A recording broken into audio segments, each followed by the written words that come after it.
Assalamualaikum warahmatullahi wabarakatuh. Perkenalkan, kami dari kelas MHB 4 dari kelompok 3 mata kuliah Public Relation akan menyampaikan hasil diskusi kami. Kelompok kami yang beranggotakan saya, Dini Fatikatul Mukminin dengan NIM 1901056078. Kemudian ada Mas Kumaidi dengan NIM 1901056071, dan yang terakhir yaitu Mbak Esti Widiati dengan NIM 1901056089. Langsung saja kita ke pembahasan yang pertama, akan dijelaskan oleh saya sendiri. Nama saya Deni Fatikatul Mukminin dengan NIM 1901056078. Di sini saya akan sedikit memaparkan mengenai pengertian dari aktivitas internal public relation. Sebelum ke pengertian public internal tersebut, akan timbul pertanyaan, kepada siapa sih aktivitas internal public relation itu ditujukan? Nah, aktivitas internal public relation merupakan kegiatan yang ditujukan untuk pengorganisasian atau perusahaan. Kemudian pengertian dari public internal sendiri yaitu keseluruhan elemen yang berpengaruh terhadap keberhasilan perusahaan, seperti contoh karyawan, pemegang saham, manajer, superior, dan lain sebagainya. Selanjutnya, apa sih tujuan dari aktivitas internal public relation itu? Yang pertama, mengadakan penilaian terhadap sikap dan tingkah laku terhadap perusahaan. Dan yang kedua yaitu mengadakan suatu analisa dan perbaikan kebijaksanaan yang sedang dijalankan guna mencapai suatu tujuan yang telah ditetapkan oleh perusahaan. Yang ketiga yaitu memberikan penerangan kepada karyawan atas kebijaksanaan perusahaan. Dan yang terakhir yaitu merencanakan bagi penyusunan suatu staf yang efektif bagi penugasan yang bersifat internal public relation dalam perusahaan. Selanjutnya, mengapa dalam perusahaan aktivitas internal public relation itu diperlukan? Aktivitas internal public relation dalam perusahaan diperlukan untuk adanya komunikasi karyawan dan pimpinan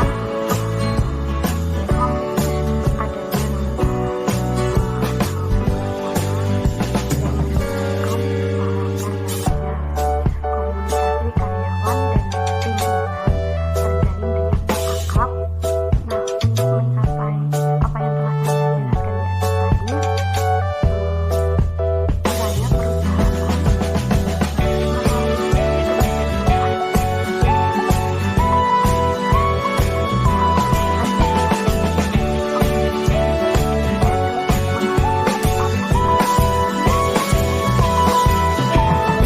misalnya perusahaan setiap program kerja atau sesuai dengan kebijaksanaan pimpinan. Di dalam papan pengumuman tersebut juga dicantumkan hal-hal yang telah dicapai perusahaan dan yang masih harus diusahakan pencapaiannya. Yang kedua yaitu buku pegangan pegawai. Nah, di dalam buku tersebut terdapat tujuan pokok dari perusahaan, kebijaksanaan pimpinan guna mencapai tujuan, kemudian pembagian program kerja tiap divisi serta kewajiban masing-masing pegawai. Yang ketiga yaitu pertemuan secara berkala. Nah, dalam pertemuan tersebut pimpinan mengemukakan segala kebijaksanaan yang telah ditempuh dalam melakukan program kerja dalam perusahaan. Dan demikian pula karyawan diberi kesempatan untuk memberikan tanggapan atau pendapatnya. Yang keempat yaitu hiburan dan dharma wisata. Pertemuan lain yang bersifat rileks seperti hanya hiburan dan dharma wisata ini perlu pula diselenggarakan oleh petugas public relation guna memupuk rasa akrab, setia kawan, serta relasi kekeluargaan antara karyawan dan keluarganya. Yang kelima yaitu olahraga. Kekompakan dalam suatu tim kerja itu sangat perlu dikembangkan, antara lain dengan cara menyalurkan bakat masing-masing karyawan ke dalam satu tim olahraga. Yang keenam yaitu study tour dan pelatihan. Guna meningkatkan keterampilan dan pengetahuannya, karyawan perlu diberikan pendidikan tambahan. Nah, pendidikan tambahan itu bisa berbentuk study tour atau peninjauan tempat-tempat yang lebih tinggi mutunya daripada perusahaan itu sendiri. Dapat juga berbentuk kursus, latihan, atau belajar dari salah satu sekolah atau perguruan tinggi. Nah, yang ketujuh yaitu memberikan hadiah atau penghargaan untuk para karyawan yang sudah menunjukkan prestasinya atau sudah bekerja baik dalam perusahaan dan menguntungkan perusahaan, seyogyanya bisa diberikan hadiah-hadiah atau penghargaan. Nah, dari hal tersebut bisa menjadi motivasi untuk karyawan lainnya agar mereka bisa bekerja lebih keras lagi atau bisa bekerja lebih baik lagi dan lebih semangat. Semua itu hanya tugas dan usaha untuk mencapai tujuan dari internal public relation. Selanjutnya, saya Muhammad Humedi dengan nomor NIM 19010560071 akan menjelaskan keahlian-keahlian apa saja yang harus dimiliki oleh seorang praktisi public relation supaya terciptanya kinerja yang sempurna dan hubungan internal yang terjalin dengan baik dan harmonis. Kemampuan dan keahlian ini mutlak harus dimiliki oleh seorang praktisi public relation, karena dengan keahlian ini maka pekerjaan di perusahaan yang dinaungi oleh seorang praktisi, seorang public relation itu akan berjalan dengan mulus dan baik dan sempurna. Keahlian-keahlian apa saja yang harus dimiliki oleh seorang praktisi public relation? Di sini saya akan mengulas beberapa keahlian yang harus dimiliki. Keahlian yang pertama yang harus dimiliki oleh seorang public relation yaitu mampu dengan baik menghadapi semua orang dengan berbagai latar, berbagai karakter, berbagai riwayat pendidikan. Seorang praktisi public relation itu tidak boleh membeda-bedakan latar belakang klien atau seseorang yang dihadapinya. Semuanya itu sama, dipandang sama. Jadi dengan begitu akan terjalin komunikasi yang baik dan dua arah dengan benar. Dan keahlian yang kedua yang harus dimiliki oleh seorang praktisi public relation yaitu mampu berkomunikasi dengan baik. Artinya di sini mampu menjelaskan segala sesuatu dengan jernih, dengan logis, dengan tepat dan dengan akurat, baik secara lisan maupun secara tertulis, dan baik secara visual ataupun lewat media online seperti sekarang yang kita jumpai.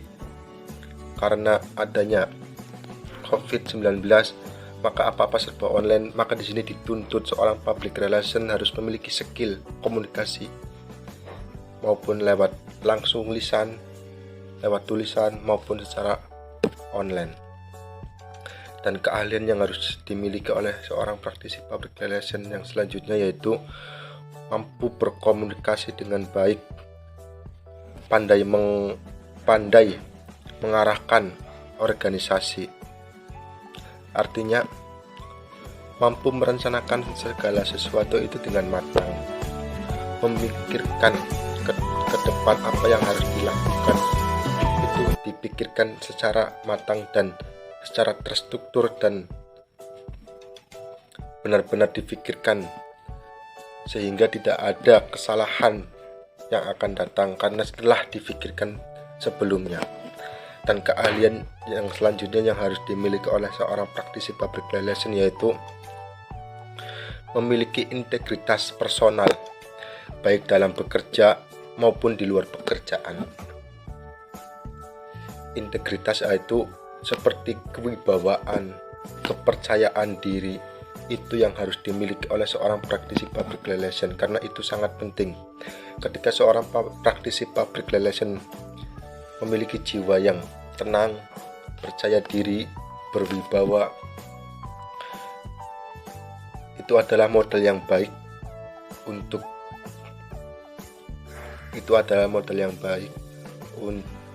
melaksanakan tugas-tugasnya supaya terlaksana dengan baik dan sempurna.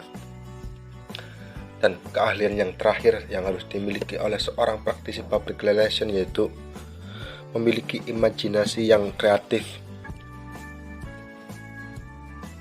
Memiliki imajinasi yang kreatif artinya memiliki pemikiran, memiliki gagasan apa yang harus dilakukan oleh seorang praktisi public relation, mau dibawa kemana perusahaan yang ia naungi supaya karyawan-karyawannya itu bisa bekerja dengan baik, terjalin harmonisasi dengan baik, terjalin kekeluargaan yang baik. Maka di sini dituntut seorang praktisi public relation harus memiliki kreativitas untuk kedepannya. Segitu penjelasan tentang keahlian-keahlian yang harus dimiliki oleh seorang praktisi public relation. Penjelasan yang singkat ini semoga bermanfaat. Terima kasih. Assalamualaikum warahmatullahi wabarakatuh. Saya akan melanjutkan materi selanjutnya, yaitu kegiatan hubungan internal yang dilakukan oleh seorang public relation, yaitu 1. Hubungan dengan karyawan atau employer relation. Seorang PR harus mampu berkomunikasi dengan segala lapisan karyawan, baik secara formal maupun informal, untuk mengetahui kritik dan saran mereka sehingga bisa dijadikan bahan pertimbangan dalam pengambilan kebijakan dalam organisasi atau perusahaan. Dan hubungan dengan pemegang saham atau stockholder relation. Seorang PR juga harus mampu membina hubungan yang baik dengan pemegang saham serta mampu mengkomunikasikan apa yang terjadi dalam organisasi atau perusahaan. Contoh public relation internal PR dalam suatu perusahaan. Contohnya yaitu pimpinan. Pimpinan itu memegang kendali agar perusahaan tetap kokoh, dan pemegang saham yang bertugas untuk membantu pimpinan dalam mengendalikan perusahaan. Dan karyawan itu secara tidak langsung dan langsung ikut serta mengendalikan perusahaan. Peralatan perusahaan. Kalau tidak ada peralatan, perusahaan tidak dapat memproduksi produk, dan produk merupakan bagian internal terpenting dalam suatu perusahaan. Gaji. Kalau gaji layak, maka karyawan akan semakin